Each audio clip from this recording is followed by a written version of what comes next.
오늘 성령의 두 방면의 역사 세 번째 시간입니다. 레위기 2장 4절에서 6절을 제가 여러분에게 봉독해 드립니다. 내가 화덕에 구운 것으로 소제의 예물을 드리려거든 고운 가루에 기름을 섞어 만든 무교병이나 기름을 바른 무교전병을 드릴 것이요, 철판에 붙인 것으로 소제의 예물을 드리려거든 고운 가루에 누룩을 넣지 말고 기름을 섞어 조각으로 나누고 그 위에 기름을 부을지니 이는 소제니라. 레위기 2장 4절에서 6절 말씀에는 안에 임하는 성령 그리고 밖에 부어지는 성령에 대한 모든 것들이 2장 4절에서 함께 나오고 있습니다. 그래서 첫 시간 지금은 여러분 지금까지 나눴던 말씀들을 한번 여러분이 정리하는 차원에서 우리가 뭘 나눴는가 한번 보도록 할게요. 그리고 지난주에 여러분에게 말씀 나누게 했던 말씀들도 나누고 계속해서 나가도록 합니다. 여러분, 내적 성령과 외적 성령, 이제 여러분 이 의미는 확실하게 알죠? 사실 성령의 두 방면 하면은 우리 교계 안에서는 두 방면이란 말이 별로 잘 쓰여지질 않았기 때문에 어떤 분들에게 좀 어색하다는 걸 제가 발견하게 된 거예요. 근데 우리 교회에서는 이 두 방면에 대한 것을 성령 전체로 지금 제가 한 30몇 가지로 정리를 해놨기 때문에 아직 여러분과 다 나누지 못할 그 중에 한두 가지 몇 가지만 나눴어요. 그것도 시간을 내서 쭉 나누려고 하는데 모든 그 두 방면에서 여러분 한 가지는 이렇게 보셔야 됩니다. 따라합니다. 공개적인 방면, 은밀한 방면.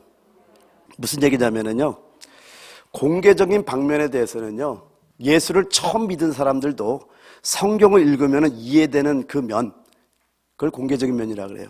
그러니까 예수를 믿지 않아도 도올 김용옥 교수 같은 사람들은 요한복음을 강의를 하더라고요. 내가 강의를 들으면서 많이 웃었는데 교만은 하늘 끝까지 올라가 있고, 여러분 정말 참 지식을 갖게 되면 교만할 수가 없어요. 그런데 우리 목사님들에 대해서 함부로 얘기를 하고 이런 걸 보면서 예수를 믿지 아니하고 뭔가 잘못된 영에 잡힌 사람도 보이는 면은 얼마든지 설교까지 할 수 있더라고요. 그래서 여러분 성령 공부도요, 지식이 있으면 나눌 수 있다니까요. 영이 없어도.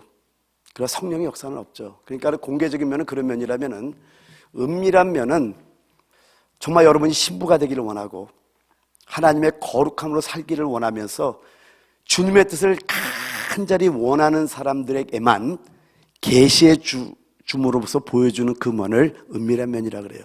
그러니까 창세기부터 요한계시록까지 공개적인 면을 다 외워도 사실은 성경을 모르는 겁니다. 그럼 머리 좋은 사람 다 그렇게 할 수 있겠죠. 그러나 은밀한 면은 하나님이 계시해 주지 않으면 알 수 없게끔 다 숨겨놨습니다. 그 부분을 알 때 소경된 자가 이제 눈을 뜨기 시작한다는 거 여러분 깨달으시기 바랍니다. 그래서 이 부분에 대해서는 내적 성령에 좀 많이 설명해서 하나하나 그냥 잡고 넘어가도록 할게요.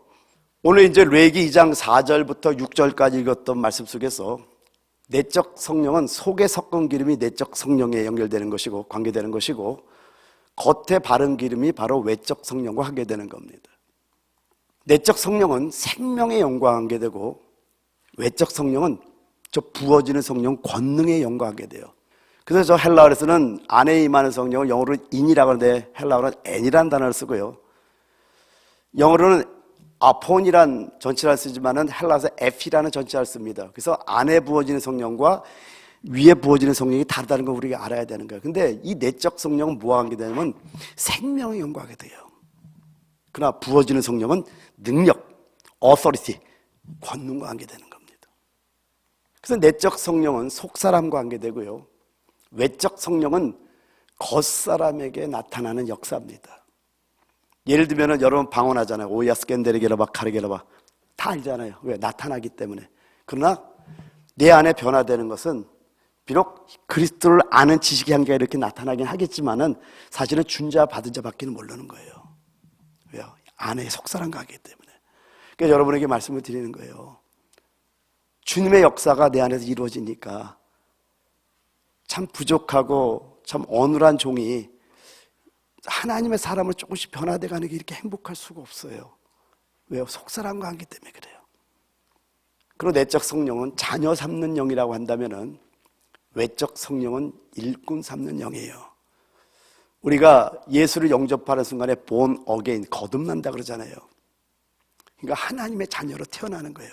그래서 지난주에 우리 박자민님께서 목사님 영접을 어떻게 하는 거예요? 그 처방에서 예수 그리스도를 개인의 구세주로 영접했을 때 많은 눈물을 흘리시고 이제는 예수 그리스도를 본인의 주인으로 삼고 이제는 주님의 뜻에 살겠노라고 지난주에 결단하면서 그렇게 흘렸던 그 눈물을 제가 어떻게 잊어요? 그래서 예수를 나의 구원자로 영접하는 그 순간에 이제 하나님의 따님이 되신 거예요. 할렐루야. 그래서 내적 성령은 자녀 삼는 영이에요. 밖으로 어떤 것이 나타난다 않는다 할지라도 영접하는 자, 곧 그 이름을 믿는 자들에게는 하나님의 자녀되는 권세를 줬다고 했듯이 우리 박자민님께서 지난주에 예수를 영접할 때 그 서로의 그 눈물들, 그리고 옆에서 또 저분을 기도해주는 그분들의 눈물들, 너무나 아름다운 시간이었던 거예요. 그래서 내적 성령이 이렇게 자녀 삼는 영이라면은 이제 우리가 태어나서 끝나면 안 되잖아요. 성장해야 되잖아요. 그러니까 예수께서 성령으로 잉태됐지만 마태복음 3장에 하나님의 공생애를 시작할 때 요단강에서 자신을 장사 지내고 올라올 때 하늘로부터 성령이 비둘기 형상을 가지고 쫙 내면서 그 능력을 입고 바로 사단의 유혹을 이기고 하나님의 사역을 쫙 시작하는 게 나오잖아요. 그래서 일꾼 삼는 영입니다. 그래서 내적 성령은 거룩과 관계되고요, 외적 성령은 충성하게 되는 거예요. 여러분, 우리 거룩해야 됩니다. 거룩하면 거룩할수록 주의 음성이 아주 세미하게 아주 깊이 다가오는 것 같아요. 그리고 그런 자들을 하나님이 쓰기 시작하는데, 여러분 모두 위에 부어지는 능력은 거룩부터 시작되는 거 여러분 아셔야 돼요. 그래서 이렇게 되고요. 또 내적 성령과 외적 성령, 마태복음 25장에 내적 성령이 열처녀 비유와 관계되고 외적 성령은 달란트 비유와 관계돼요. 그러니까 여러분, 열처녀 비유를 통해서 우리가 뭘 알아야 돼요? 이건 생활과 관계되는 거예요. 생활. 거룩한 처녀로 삶을 살아야 되는 거예요. 근데 달란트 비유는 하나님께 대한 봉사와 일과 관계되는 거예요. 근데 여러분, 제가 이제 주일날 마태복음 18장, 19장, 20장을 통해서 교회 안에서의 성도들과 관계의 5가지 해결할 문제 쪽에서 여러분 말씀드렸지만은, 여러분 이거는 정말 우리 교회라면 알아야 돼요. 그게 뭐냐? 아마 교계에서는 이런 말씀들이 너무나 지금 오랫동안 안 들려지다 보니까, 저는 30년 이상 이 말씀을 전했어요. 그러니까 많은 주의 종들에게 전했기 때문에 주의 종들이 알고 있지만은요, 우리가 예수를 믿고 구원받는 걸로 끝나는 게 아니에요. 열처녀 비유, 여기서도요, 등에 기름이 들어있기 때문에 불이 타고 있어요. 근데 다른 그릇에 기름을 준비하지 않았던 거예요. 등은 우리의 영을 상징한다면은 다른 그릇은 우리의 혼을 상징합니다. 그러니까 우리 혼까지 성령의 조그만함을 우리는 준비하고 있어야지 다시 오실 주님을 맞이할 수 있는 거예요. 아멘. 그런데 이들이 문이 딱 닫히고 들어오지 못하잖아요. 이 의미도 알아야 되고요. 그리고 달란트 비유에서는 한 달란트 받은 자가 죄를 범한 게 없어요. 성경에는. 우리는 죄를 범하여 불못 가든 뭐 어디 잘못되든 뭐 이렇게 생각을 하는데, 죄를 범한 것이 아니라 한 달란트를 그대로 가지고 왔어요. 잃어버린 것도 아니에요. 땅 속에 묻어놨다고 얘기를 하잖아요. 즉 여러분에게 주신 달란트를 남기지 않을 때, 그 달란트에 신실하지 않을 때, 그냥 신실하지 않은 걸로 상급을 덜 받는 걸로 끝나는 것이 아니라 이 악하고 게으른 종을 바깥 어두운 데 내어 던지라. 거기서 슬피 울며 이를 갈미 있으리라. 그 바깥 어두운 곳은 우리 믿는 자들이 가는 곳입니다. 자, 이 달란트 비유와 또 제가 어딜 얘기를 했죠? 마태복음 22장 혼인잔치 비유를 말씀드렸던 겁니다. 혼인잔치에 청함을 받은 자는 많되 택함을 받은 자는 적다고 말씀합니다. 청함을 받은 자들은 구원받은 자들이에요. 오늘 여러분 다 청함 받은 걸 믿으시기 바랍니다. 그러나 이 수많은 청함 받은 자 중에서 택함 받은 자는 많지 않은 거예요. 왜요? 혼인잔치에 들어왔다는 것은 이미 구원받았다는 거예요. 근데 구원받았지만 거기서 또 입어야 될 예복이 있다는 거예요. 이걸 요한계시록 19장에 말씀하는 거예요. 어린 양의 아내에게 준비된 빛나고 깨끗한 세마포, 그 세마포는 성도들의 옳은 행실이라고 성경은 정해주고 있다는 겁니다. 그럼 무슨 얘기예요? 우리가 거룩하게 살지 않으면, 예복을 입은 삶, 즉 그리스도를 우리의 삶으로 나타내는 삶을 살지 않으면은 바깥 어두운데 거기도 쫓겨나네요. 근데 한 가지 더, 마태복음 18장에서 우리가 알아야 되는 거, 왜 베드로가 7번까지라도 용서해 줄까요? 라고 할 때 70번에 7번까지로 용서해 주라고 한 것은 우리를 위해서 얘기해 줬다는 걸 여러분 잊어서는 안 돼요. 왜 이렇게 용서해 줘야 되는가? 내가 용서함 받기 위해서 용서해 줘야 된다는 겁니다. 용서해 주지 않을 때 그것 또한 바깥 어두운 데 쫓겨난다는 걸 알고 나서 깊이 말씀을 몰랐던 건 아닌데요. 여러분에게 이제 말씀을 전하기 위해서 말씀을 준비하고 기도를 하잖아요. 강하게 들어오는 거예요. 와, 그렇구나, 그렇구나. 그러고 기도를 했는데 그것 때문에 뭐가 해결된 줄 아세요? 내 육이 해결됐어. 부드러운 마음이 들어온 걸 체험한 거예요. 깊이 묵상을 한 거예요, 제가요. 정말 깊이. 그런데 용서해 주지 못하는 게 뭔가 했더니 내 육이더라고 보니까. 내가 상처받으니까 용서 안 하는 거 아니에요? 근데 여러분 보세요. 여기서 용서 안 하면은 이 삶에서 우리가 지옥의 삶을 살게 돼. 맞죠? 근데 그거는 하나 바깥 어두운 곳에 관한 예표라니까요. 근데 여기서 천국을 이루면은 우리는 또 천국을 가게 돼. 천국에 대한 또 예표인 거예요. 그러니까 여기서 천국을 보지 못하면은 저 천국은 우리와 상관이 없다. 그래서 제가 지난주에 말씀드렸던 것이 지난주와 지지난주에 마태복음의 영생과 요한복음의 영생이 무엇이 다른가? 영생이 어떻게 달라요? 그게 다르다는 게 목적에 있어 다른 그 부분을 마태복음의 영생을 얘기를 하면 구원받을 자가 한 사람도 없고 요한복음의 영생을 얘기하면 모든 사람이 다 구원받아. 근데 마태복음의 영생은 뭐예요? 계명을 지켜야 생명에 들어간다고 말씀하고 요한복음 믿기만 하면 영생을 얻는다고 말씀하잖아요. 그래서 성경을 우리가 정확히 봐야 된다는 겁니다. 자, 이렇게 내적 성령, 외적 성령만 얘기할 것이 아니라 이걸 통해서 실질적으로 우리가 이 삶을 살아가야 되고 성령의 놀라운 역사가 여러분에게 체험되기를 예수님으로 축원드립니다. 그러니까 말씀을 전할 때 그냥 여러분 조금 생각해서 들으셔야 돼요. 그 내적 성령은 갈라디아서 5장 22절에서 23절에 나오고 외적 성령은 고린도전서 12장 8절에서 10절에 나오는데 갈라디아서 5장 22절에서 23절은 성령의 내적인 열매에 대해서 얘기를 하고 고린도전서 12장 8절에서 10절은 성령의 외적 은사에 대해서 얘기하는데 똑같이 9가지가 나오는 거 여러분 아십니까? 뭐 성경을 찾았지만 한번 볼까요? 자, 성령의 내적 열매 9가지 한번 여러분이 한번 말씀해 볼까요? 시작. 사랑과 희락과 화평과 오래 참음과 자비와 양성과 충성과 온유와 절제. 자, 이 성령의 9가지 열매는 하도 많이 해서 잘 알죠? 이게 갈라디아서 5장 22절에서 23절이에요. 자, 그러면 성령의 외적 은사 9가지 한번 지혜의 말씀, 지식의 말씀, 그리고요 믿음, 어우 잘한다. 믿음. 그 다음에요 병 고치는 은사, 병 고치는 능력, 능력 행함, 그죠? 또 예언함, 영들 분별, 또 방언들 말함, 또 방언 통역.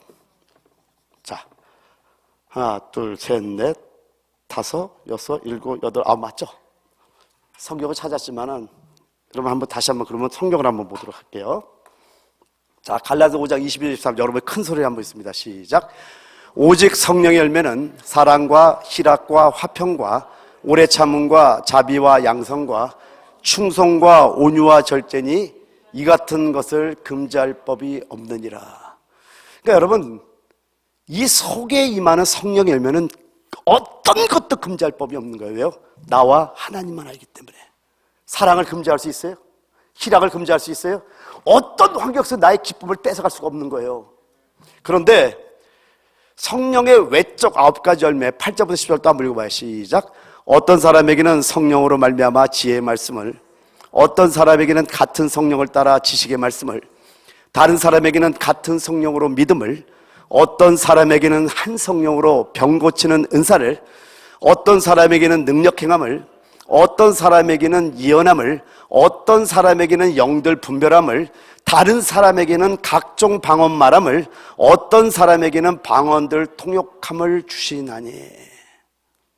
그러니까 여러분 외적 성령의 9가지 은사는 금지할 수가 있는 거예요. 방언하지 마세요. 여기서 예언 좀 절제해 주시겠습니까? 귀신 쫓지 마세요. 이걸 금지할 수 있지만은 안에 임하는 성령의 열매는 금지할 법이 없는 겁니다. 그래서 여러분 참 희한한 게 뭐냐면은 저 북한에서도 그 수많은 핍박 속에서 나는 그들의 그 간증을 들었을 때 정말 너무 은혜가 돼가지고, 예수를 믿는 사람들은 용광로 철을 만드는 곳에서 옷을 홀딱 벗겨놓고 철을 이게 굽는 그 녹이는 그 일을 하는데, 철이 튀어가지고 온몸에 뭐가 이렇게 막 그 문둥표에서 이게 뭐냐면 딱쟁이인 거야. 불똥이 터가지고 그게 탄 자국인 거예요. 그래갖고 이들은 고개를 항상 숙이고 다니갖고 1m 20, 30밖에 안 돼요. 왜요? 맨날 하늘을 못 보게 하는 거예요. 하늘 보는 순간에 그냥 때리는 거예요. 그래갖고 이래갖고 키가 120, 140밖에 안 되는 분들인데, 그 중에 거기서 정치 감옥소에서 나왔던 한 자매님의 간증이에요. 근데 이들이 눈으로 예수를 전하는 걸 거기서 자기가 예수를 믿었다고 그러잖아요. 눈으로. 그런데 이분이 석방된다는 그 말을 듣는 순간에 그분들이 예수 믿어 딱 tom다 눌러서 자기의 눈을 봤는데, 그때 들었대요. 예수 믿으세요. 말한 게 아니라 눈으로.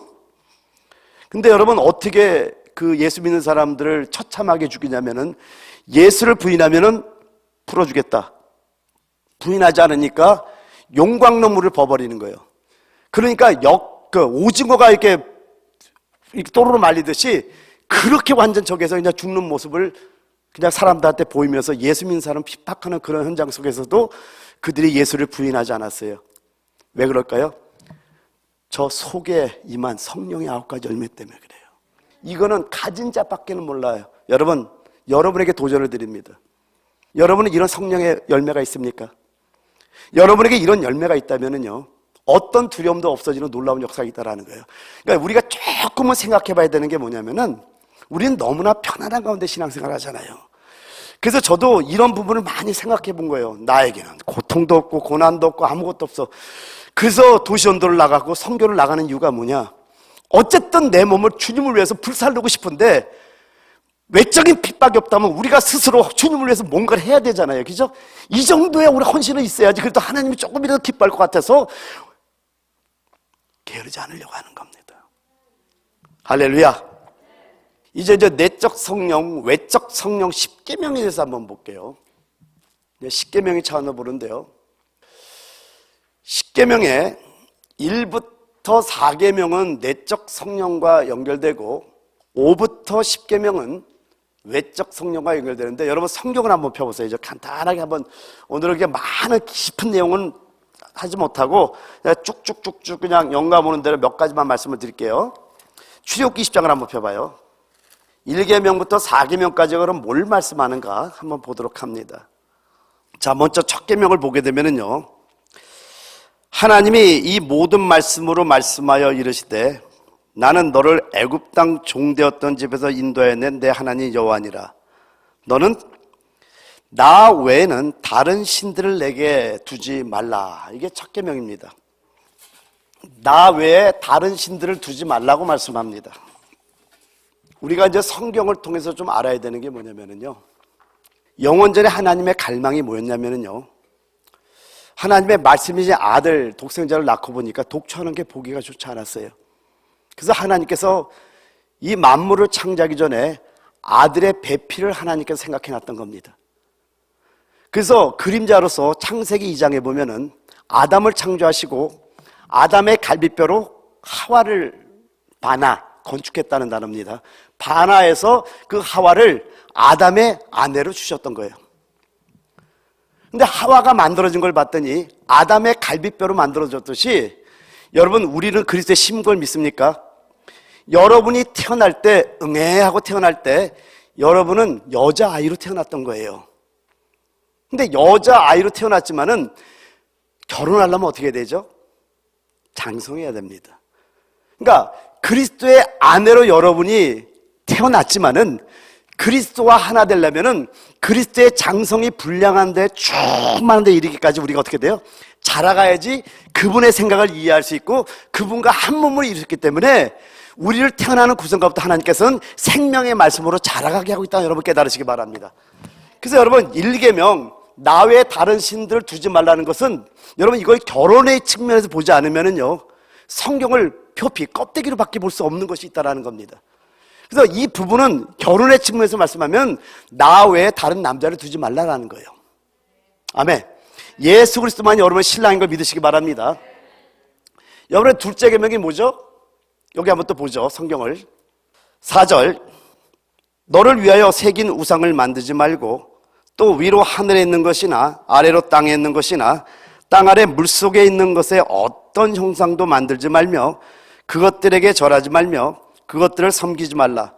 나 내 하나님 여호와는 질투하는 하나님인즉 나를 미워하는 자의 죄를 갚되 아버지로부터 아들에게로 3, 4대까지 이르게 하거니와 나를 사랑하고 내 계명을 지키는 자에게는 1000대까지 은혜를 베푸느니라.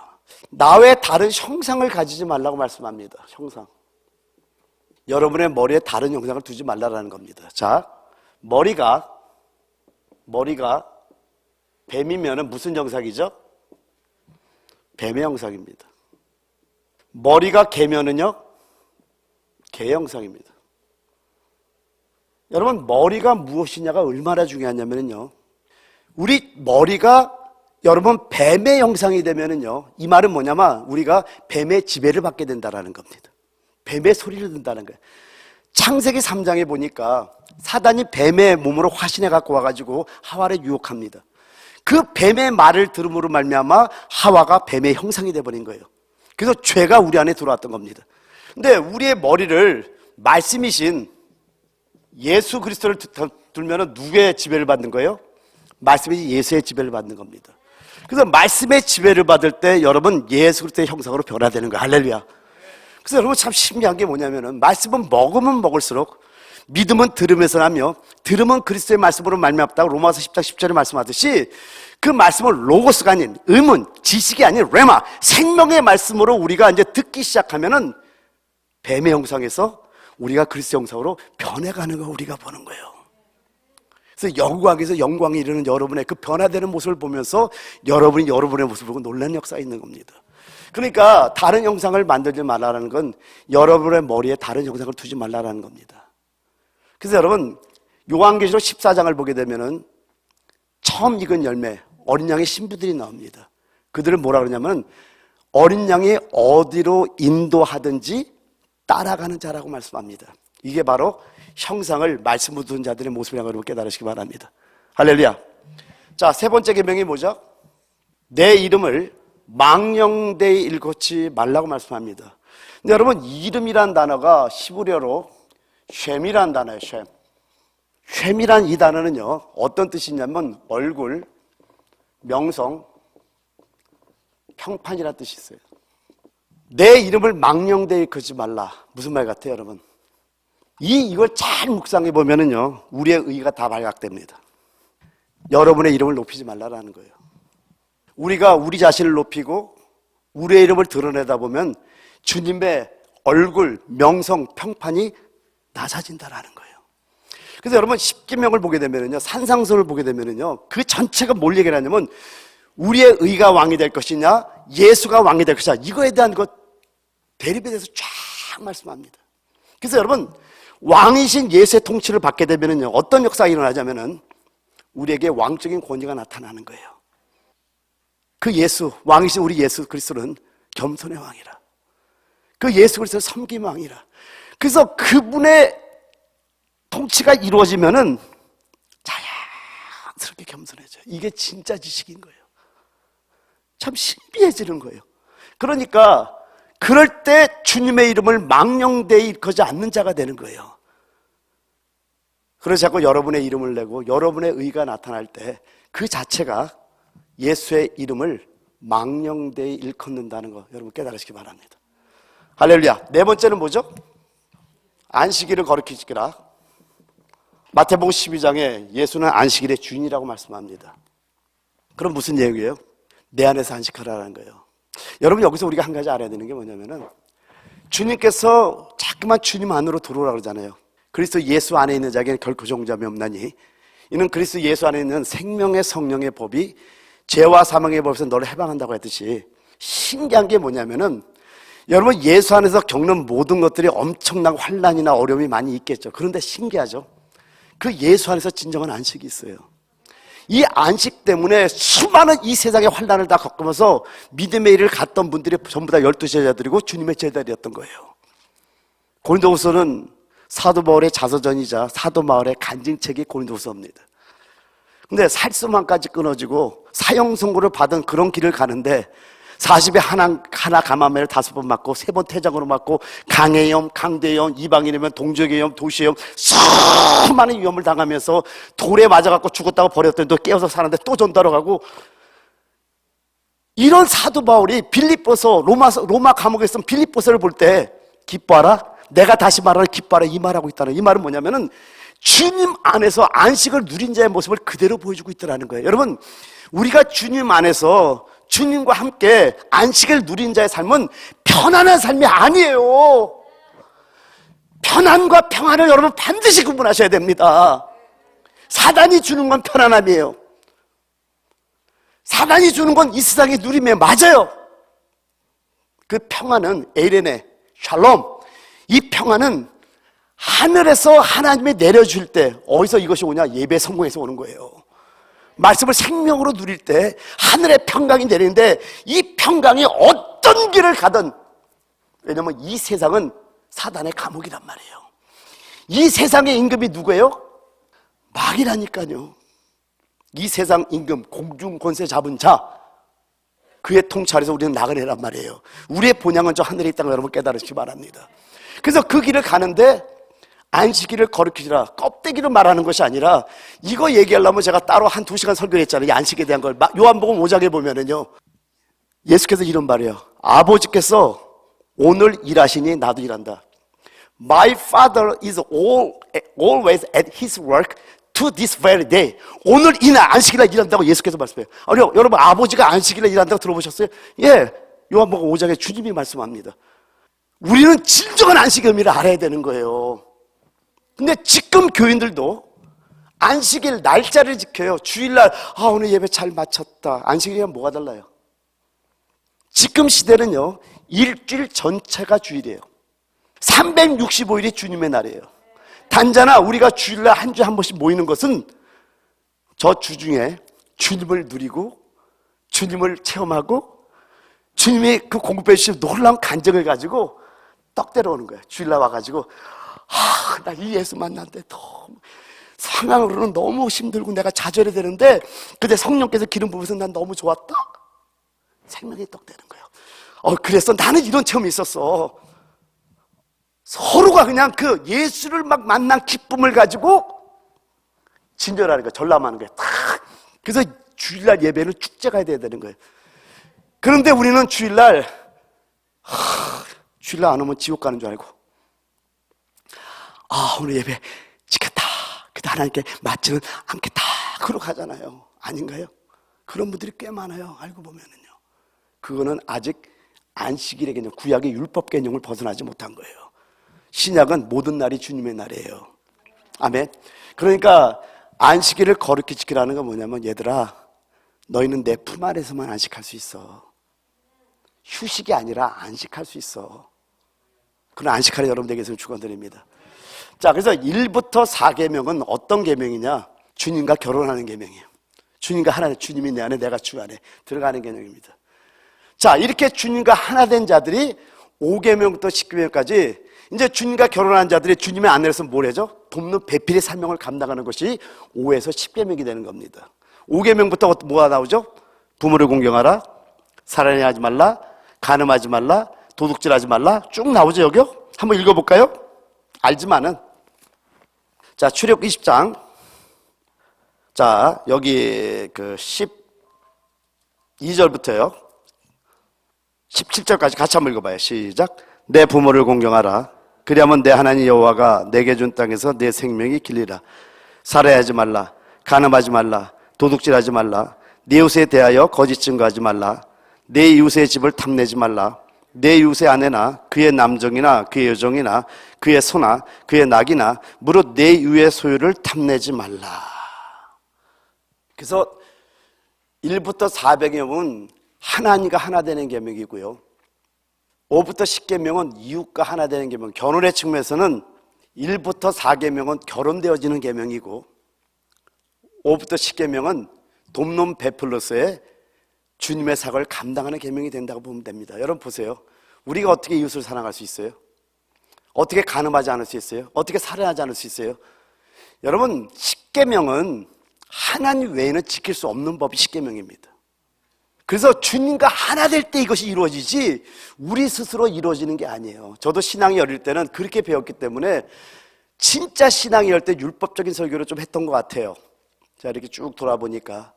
근데 내가 무슨 짓을 한 거야? 이제를 깨닫는 거예요. 여러분, 우리가 할 수 있는 게 아무것도 없어요. 근데 신기하죠? 그런데 그 영을 따라 행하는 우리에게 율법의 모든 요구가 이루어지는 걸 우리가 막 체험하는 거예요. 어떻게 사니까요? 우리가 그 영과 협력하니까.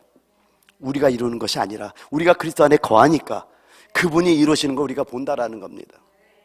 그래서 이 내적 성령의 1부터 4계명은 새 예루살렘 성의 본질과 관계된다면은 외적 성령 5부터 10계명은 규모와 크기와 관계되는 거예요. 할렐루야. 자, 또 한 군데 볼게요. 이제 내적 성령과 외적 성막의 차원을 한번 볼게요. 신명기 18장 6절에 말씀하죠. 들어가며 복을 받고 나가며 복을 받는다고 하듯이 내적 성령은 들어가며 받는 복을 말씀하고 성막의 차원에서 외적 성령은 나가며 받는 복을 말씀하는 겁니다. 좀 한번 보도록 하죠. 오늘 요즘만 간단하게 좀 여러분에게 설명할까 해서 그냥 설명해 드리는 겁니다. 이렇게 성령의 안에 임하는 성령과 밖에 임하는 성령들이 여러 각도로 다. 근데 이것이 왜 중요하냐면요. 성령의 안과 밖으로 부어지는 성령을 통해서 여러분들이 새 예루살렘 성으로 건축되어지기 때문에 중요한 거예요. 내적으로 임한 성령은 새 예루살렘 성에 뭐와 관계되죠? 본질과 관계되는 겁니다. 부어지는 성령은 규모와 크기와 관계되는 거예요. 자, 보죠. 성막을 한번 그리죠. 번제단이 있고요. 물두멍이 있고요. 등대가 있고 떡상이 있고 분향단이 있고 언약궤 법궤가 있어요. 여러분, 들어가며 방법은 이겁니다. 요한복음 10장에 보면은요, 예수께서 나는 양의 문이라고 말씀합니다. 주님께서 우리의 문이 되셔서 십자가에 달리실 때 휘장의 위에서부터 아래로 쫙 찢으면서 하늘과 땅에 막혔던 담을 주님께서 여셨어요. 할렐루야.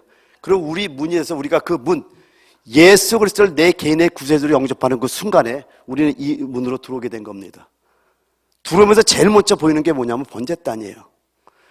번제단에 시뻘건 불에 재물이 막 태워지는 걸 봤더니 예수 그리스도께서 우리의 죄를 위해서 저 번제단 위에 심판의 불로 태워지는 걸 보게 되는 거예요. 즉 십자가의 죽으심을 체험하게 되는 겁니다. 그걸 보면서 예수께서 나의 죄를 위해서 저렇게 태움을 당했구나, 십자가의 죽음을 당했구나, 이걸 깨닫는 겁니다. 그리고 그 다음에 물두멍을 통해서 우리 주님께서 말씀과 성령을 우리를 씻어주신 거예요.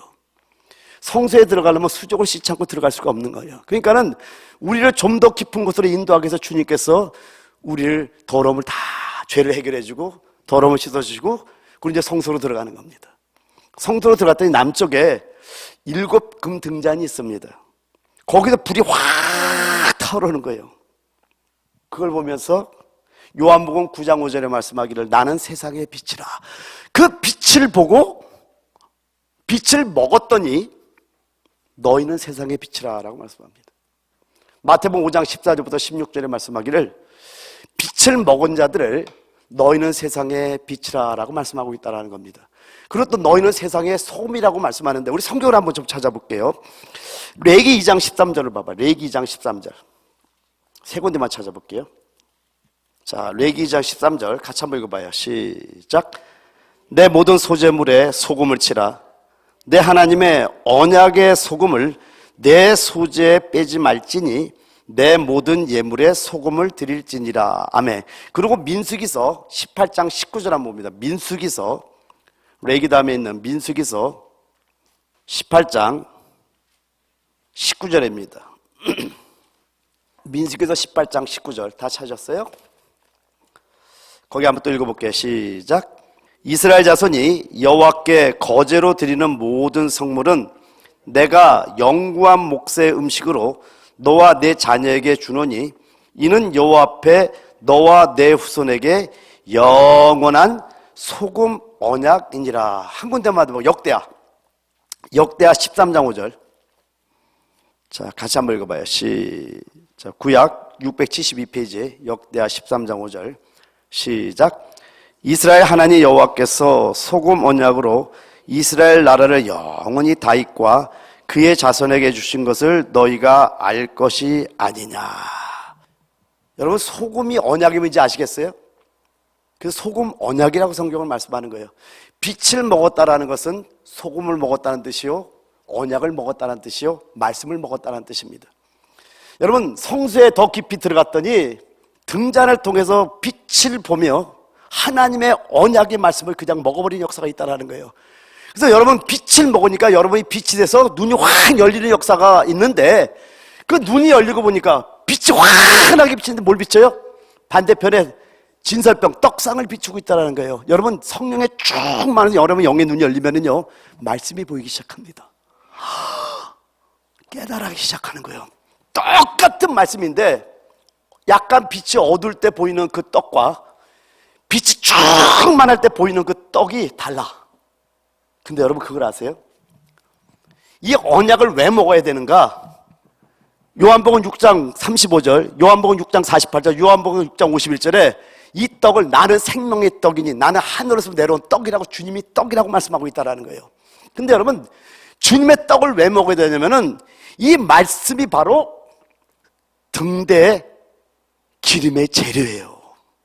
요한복음 6장 63절에 말씀하기를 내가 너에게 이르는 말이, 말씀, 레마가 영이요 생명이라고 말씀하고 있다는 거예요. 그 말씀이 성령인 거예요, 여러분. 그게 기름인 겁니다. 그러니까 빛을 먹게 되면 어떤 역사가 벌어지냐면 눈이 확 열리면서 하나님의 말씀이 보이기 시작해요. 그리고 말씀을 보이니까 말씀을 먹음으로 말미암아 여러분이 여러분의 성령에 불을 타는 역사가 있다는 거예요. 이렇게 빛을 체험하고 생명의 떡을 체험하고 분양단은 뭐예요? 우리 주님께서 우리의 중보자로서 우리를 중보기 해주는 거예요. 할렐루야. 그리고 우리가 어디까지 들어가요? 이제 지성소를 들어갔는데, 지성소는 바로 신방을 말합니다. 신랑과 신부가 흠이 거하는 그 신방, 준자 받은 자방으로 가장 깊은 곳에 신방의 세계까지, 지성소까지 딱 들어가니까 거기에 뭐가 있어요? 법궤가 있네요. 그 법궤 뚜껑을 딱 열었더니 세 가지가 나와요. 첫 번째 뭐예요? 감추인 만나, 아론의 쌍난 지팡이, 그 다음에 십계명, 언약의 돌비석이 있어요. 여러분, 그 감추인 만나는 여러 가지 풀 수 있지만은 이렇게 간단하게 한번 먼저 풀어볼게요. 여러분에게 이미 감추인 만나 설교할 때 여러분 다 기억할 거예요. 공개된 만나, 공개적인 만나는 내가 먹지 않은 만나고, 감추인 만나는 내가 먹은 만나예요. 뭔 말인지 이해됩니까? 여러분, 저 광야에 널려있는 공개적인 만나는 아직 내가 누린 게 아니라니까, 먹은 게 아니라니까요. 근데 저 감추인 만나는 우리가 누렸던 한 오멜, 그거를 영원한 기념이 되게 해서 하나님의 언약궤에 보관하라 그랬잖아요.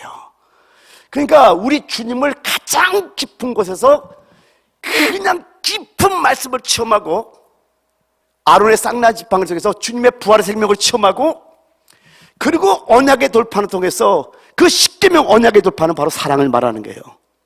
십계명이 두 계명이 되고, 두 계명이 한 계명이 돼서 세 계명으로, 그 세 계명이 뭔가 했더니 요한일서에 하나님은 사랑이시라. 그 사랑을 체험하는 거 어디 있어요? 지성소 가장 깊은 곳에서. 이 기쁨은요, 설명할 수가 없어요. 여러분, 지성소 그 신방 깊은 곳에 들어가서 감추인 만나, 아론의 쌍난 지팡이, 십계명 언약의 돌비석, 주님의 사랑까지 다 먹고 누리고 체험하고 나니까 주님, 나 여기가 너무나 좋아요. 주님과 같이 있고 싶어요. 여러분, 그런 삶 살고 있어요? 저는 조금은 하고 있는 것 같아요. 그래서 거기 머물고 싶은데 이제 우리는 돕는 배필의 사명이 있잖아요. 거기서 끝나면 좋으련만은 주님께서, 제가 아가서를 읽다가 옛날에 정말 그 청계산에서 기도하면서 그날 밤에 이제 산 속에서 여름에 모기가 하도 뜨던데 어떤 분이 밑에는 스티로폴 모기장을 만들어줘 갖고 거기 들어가서 말씀을 읽으면서 그 기도하다가 주님을 만났던 체험은 죽을 때까지 잊지 못할 것 같아요. 밤이슬을 맞은 주님께서 술라미 여인을 찾아와서 밤이슬을 맞은 손을 이렇게 보여주시는데 주님의 십자가가 제 눈에 보이는 거예요. 그런데 그 성경을 전체를 쭉 보면은 아직 유방이 여물지 않은 즉 아직 자라야 되는 자라지 못한 저들을 자라가기 위해서 가자고 다 옷 벗고 편안히 안식에 누워있는 그런 저를 찾아왔던 채무시에게도 있습니다. 그때 밤새도록 울었어요. 주님의 성령이 임할 때는 눈물이 잠깐 눈물이 흘리고 끝에 어떻게 그렇게 눈물이 많을 수 있을까 정도 눈물이 나옵니다. 오늘도 마찬가지예요. 우리가 이제 지성소 안에 들어가서 구원의 문인 주님을 체험하고 십자가의 주님을 체험하고 우리를 성령과 물로 씻어준 주님을 체험하고 빛을 먹고 생명의 떡을 먹고 주님의 우리를 기도해 주시는 주님의 기도를 통해서 우리가 이제 지성소 가장 깊은 신방까지 들어갔어요. 그래서 아무도 알지 못하는 감추인 만나를 누리고 주님을 깊이 체험하고 주님의 부활 생명 체험하고 주님의 사랑이 뭔지를 알아서 이제 여기 있고 싶은데 여기서 끝나면 얼마나 좋아요. 근데 우리는 이게 바로 들어가며 받는 복이에요. 진짜 주님과 하나 된 거예요. 그런데 이제 우리 보고 돕는 배필의 사명을 감당하라 주님 우리를 명령하십니다. 그래서 나가면서 이제 거꾸로 해요. 내가 너를 위해서 기도해주고 내가 너를 위해서 중보해줬지 너는 저들을 위해서 중보기도 해주면 안 되겠니? 그래서 나가면서 정말 주님의 기도를 가지고 기도하기 시작하는 겁니다. 주님의 빛을 먹은 자로서 여러분이 가는 곳마다 뭔가 빛이 나기 시작합니다. 너희가 내 생명의 떡을 먹었니? 그러면 네가 네 안에 그 생명의 떡이 있는 걸 한번 나눠줘봐. 근데 신비하죠? 나에게 레마된 말씀, 생명된 말씀을 먹은 그 생명의 떡이 말만 하면 그 생명의 떡이 되고 그들이 배불러지는, 그들이 목마름 해결되는, 그들이 갈급함 해결되는 놀라운 역사 막 체험되기 시작합니다.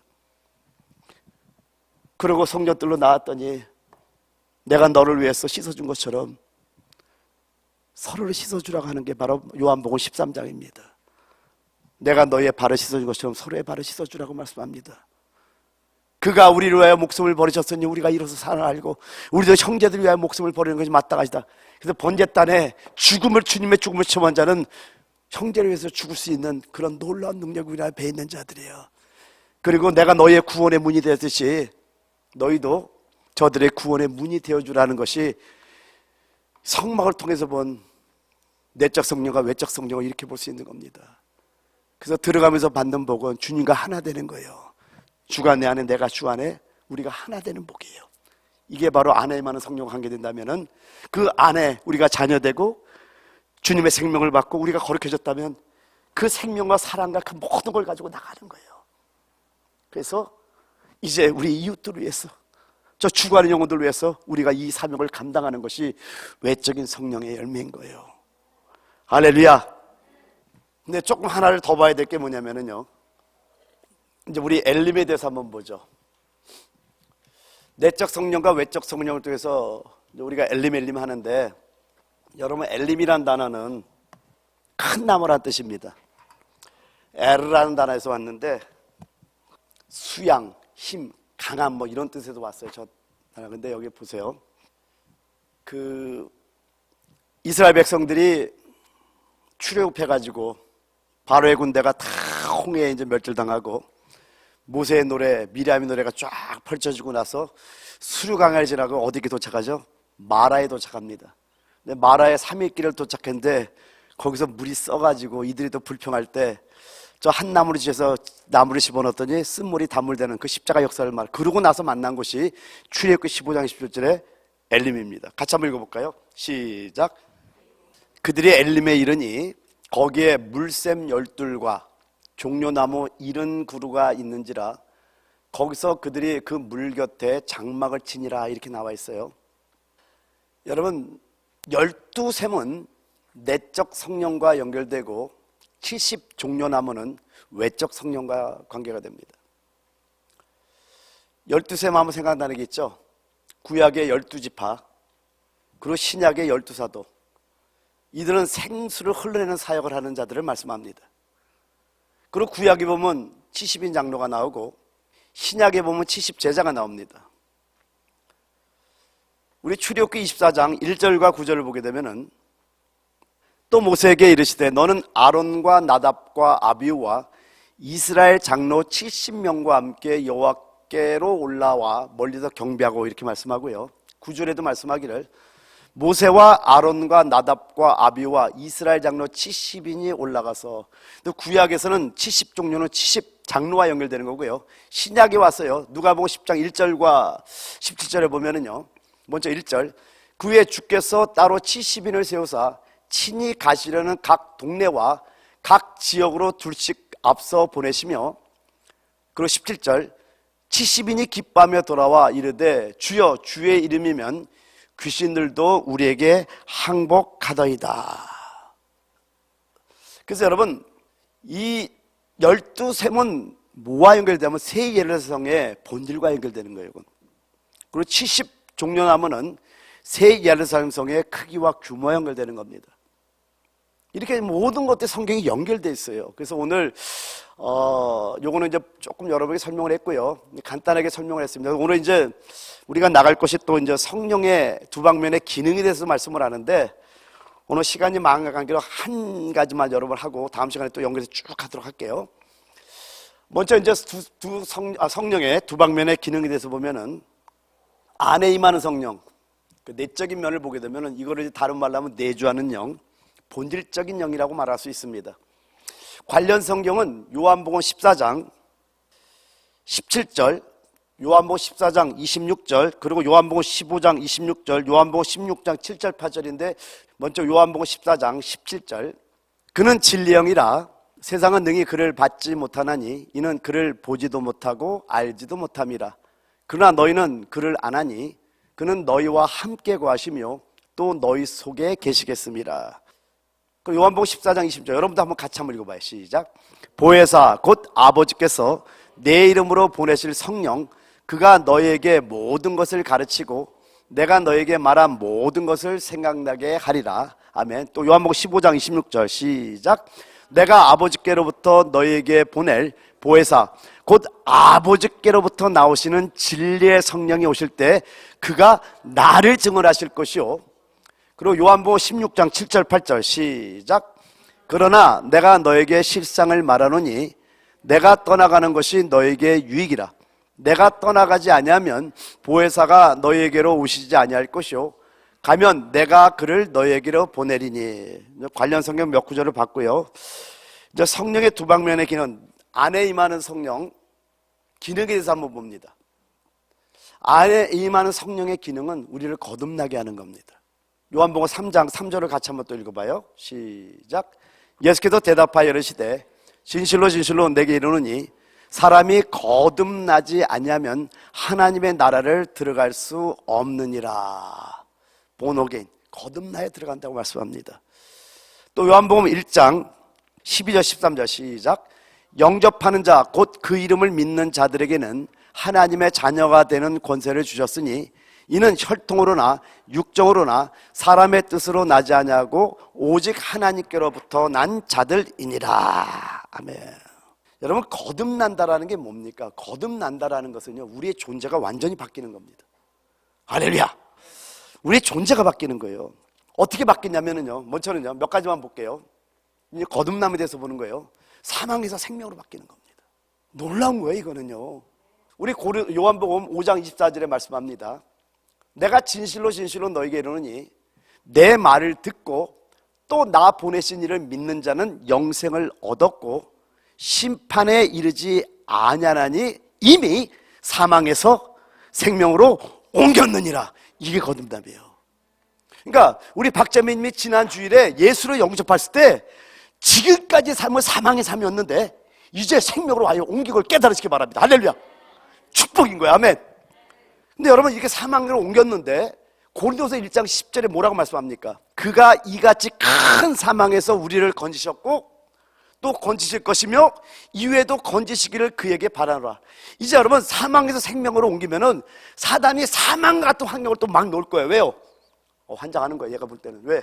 자기의 종이었었는데, 자기의 신부였었는데 아이들이 변질해가지고 갑자기 다른 남자 사귄 거야. 이런 볼 때는 그런 거예요. 그러니까 우리를 갖다가 어떻게든 덫에 걸려 죽이려고 하고 수많은 사망을 놓는데 이미 사망에서 삼계의 원죄자들은 우리 주님께서 어떡하냐? 그가 이같이 큰 사망에서 우리를 건지셨고 또 건지실 것이며 이후에도 건지시기를 그에게 바라라. 그러니까 사도 바울이 수많은 사망의 환난을 겪었지만은 사단이 그래서 완전히 그를 좌절시키려고 했지만은 사도 바울이 좌절했나요? 지난 수요일날 말씀했지만은 스가랴서 3장 1절부터 3절 통해서 여러분 여호수아 대제사장, 여호사닥의 아들 대제사장 여호수아에 대해서 우리 말씀했잖아요. 그가 예루살렘 성을 중건하려고 하니까 사단이 그냥 그슬린 불에서 나온 나무처럼 아주 별 볼일 없는 이 인간을 갖다가 어떻게 하냐고 막 주님을 맡다 책망할 때 여호와의 사자가 딱 나타나갖고 나도 안다. 불에서 그들 남은 것도 안다. 우리의 죄를 안다라는 거예요. 그런 존재라는 거 안다라는 거예요. 그런데 그는 내 손 안에 있다. 사단아 건드리지 마. 내가 너를 심판한다. 내가 너를 정죄한다. 딱 하면서 그 여호수아를 갖다가 주님께서 인정하는 장면 우리 수요일날 송독부도 했잖아요. 제가 그 말씀을 스가랴서 읽다가 얼마나 은혜를 받았냐면요.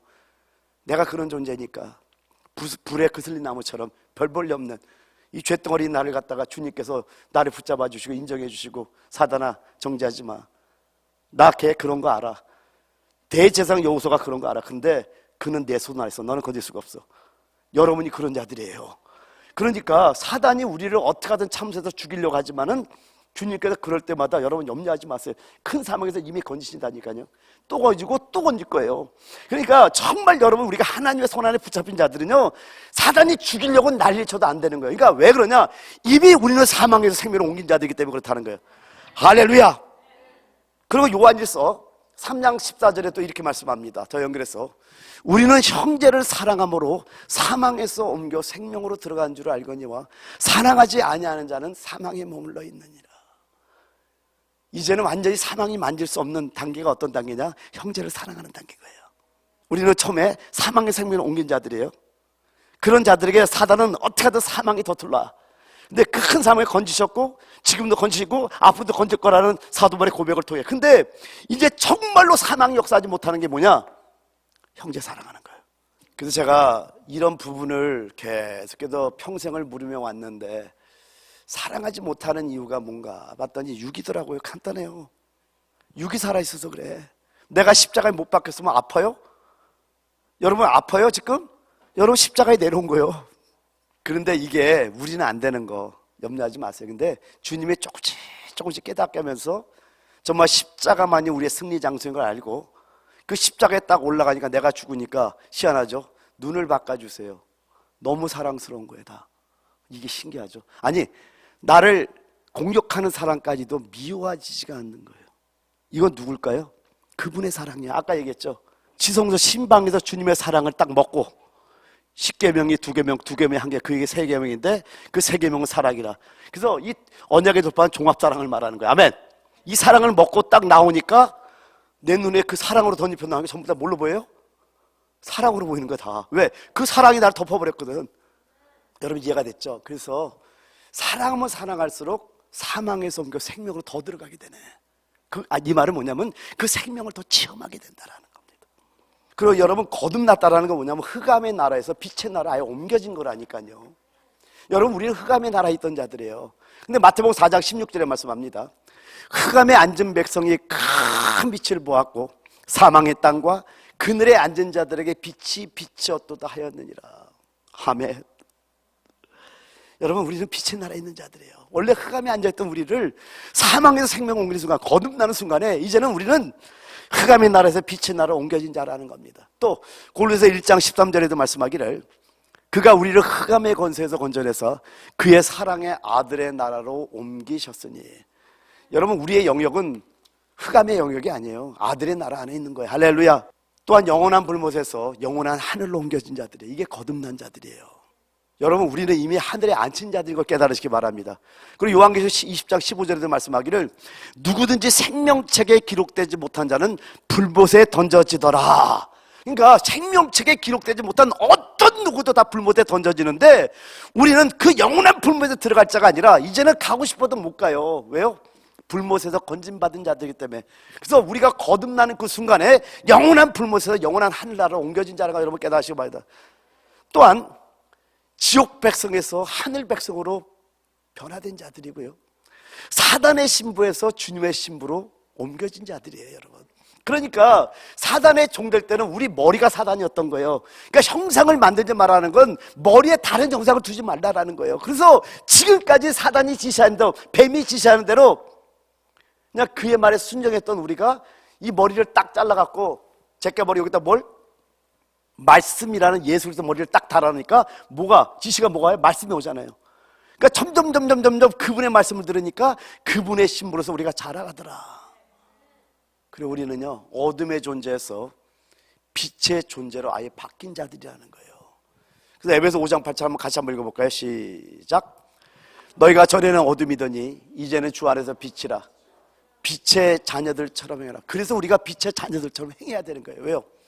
어둠의 존재에서 빛의 존재로 바뀐 자들이기 때문에 그렇다라는 거예요.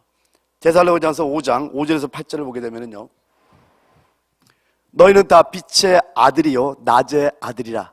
우리가 밤이나 어둠에 속하지 아니하나니 그러므로 우리는 다른 이들과 같이 자지 말고 오직 깨어 정신을 차릴지라. 자는 자들은 밤에 자고 취하는 자들은 밤에 취하되 우리는 낮에 속하였으니 정신을 차리고 믿음과 사랑에 호심경을 붙이고 구원의 소망의 투구를 쓰자. 또 몇 가지만 또 말씀드리면 우리의 의식주 또한 바뀐 거 여러분 깨달으시기 바랍니다. 이제는 예수님을 나의 의로 옷 입고요. 갈라디아서 5장 20절에 말씀하죠. 예수 그리스도를 의로 옷 입고 생명의 양식을 먹고 그리고 하나님의 집에 성전에 거하는 자들로 바뀌었다라는 겁니다. 그래서 여러분 거듭난 자는요, 여러분의 존재, 여러분의 가치관, 여러분의 거하는 장소가 완전히 바뀐 자를 말씀하고 있는 거예요. 그래서 죄와 사망과 저주 아래서 신음하던 삶에서 의와 생명과 축복 속에서 감사와 찬송의 삶으로 완전히 전환된 자들이라는 겁니다. 여러분 이보다 더 축복이 우주 안에 있겠어요? 여러분은 가장 축복받은 분들인 걸 여러분 깨달으시기 바랍니다. 이게 바로 예수를 구주로 영접할 때 우리 안에 임한 성령께서 이루어 놓으신 거예요. 옆에 분과 인사합니다. 당신은 거듭난 축복을 이미 가진 자이십니다. 서로 인사합니다. 자, 오늘 여기까지 하고요, 이제 다음 시간에 조금 더 나가도록 할게요. 준비를 너무 많이 해갖고 하고 지금 너무 많이 준비해서 이 정도만 끝내야 될 것 같아. 하여튼 많이 준비해놓고 줄이면 되니까 하여튼 준비는 엄청나게 했어요. 근데 거기까지 가려면 몇 시간 걸릴 것 같아서 안 되겠어서 여기까지만 하고 다음 시간에 조금 더 부연 설명한 다음에 조금 나가도록 하는데, 그래서 이런 지식을 아는 건 중요한데 이 지식이 생명으로 장착돼야 돼요. 그래서 오늘 5분간만 기도하고 또 5분 기도 끝난 다음에 안수 받고 싶은 분들 좀 앞으로 나와주시면 될 것 같고요. 이 시간 기도하는데, 여러분 성막을 통해서 우리가 말듯이 우리가 주님을 번제단으로 체험하고 물두멍으로 체험하고 등잔의 빛으로 체험하고 진설배의 떡상으로 체험하고 부장들의 기도로 체험하고 신방까지 간 자들이잖아요. 이거 체험하셔야 돼요. 그리고 체험하고 다시 주님의 돕는 배필로서 또 나가는 복을 받아야 돼요. 나는 이게 우리 교회에서 이루어지기를 원합니다. 왜 이 두 가지가 중요하냐면요, 성령의 안에 임하는 성령과 밖에 부어지는 성령을 통해서 목적이 있는 거 하나님. 그 목적은 뭐냐? 여러분을 영원 전에 하나님이 예정하신, 영원 전에 하나님이 계획하신, 영원 전에 하나님이 갈망하신 그 신부였는데 그 신부로 여러분을 단장해 가는 과정이기 때문에 이 성령의 안에 임하는 성령과 밖에 부어지는 성령을 항상 체험해 가면서 주님의 신부로서 거룩하게 단장되어 감으로 말미암아 주님 혼인 자친 날 세마포를 읽고 딴딴따단 딴딴따단 딴따라라라라라라라라 하고 때 신부가 쫙 입장할 때 천군 천사가 할렐루야 하는 그 모습 여러분 기대해 보세요. 여기 누가 기다려요? 신랑이신 예수가 수고했다. 고생 많았구나. 네가 나의 돕는 배필로서 저 세상에 죽어가는 영혼들을 위해 내 사랑을 보여주고 내 헌신을 보여주고 나의 공유를 보여주고 네가 다 보여주고 나의 그 모습으로 장성한 자로 여기 오는구나 할 때 그 주님이 맞아준 걸 생각하면 미쳐버리는 거예요. 그래서 우리가 성령 충만을 받아야 되는 거예요. 안으로 임하는 성령, 밖으로 부어지는 성령을 충만히 받기를 원합니다. 이걸 위해서 한번 우리 주의 이름을 3번 부르고 기도할 때 한 5분간만 기도하고, 제가 이제 이게 안수 받기를 원하는 분들 나오라 할 때 나오는데, 여러분 이 말씀 오늘 들은 걸 쭉 생각하면서 우리 주의 이름을 3번 부르고 기도하겠습니다.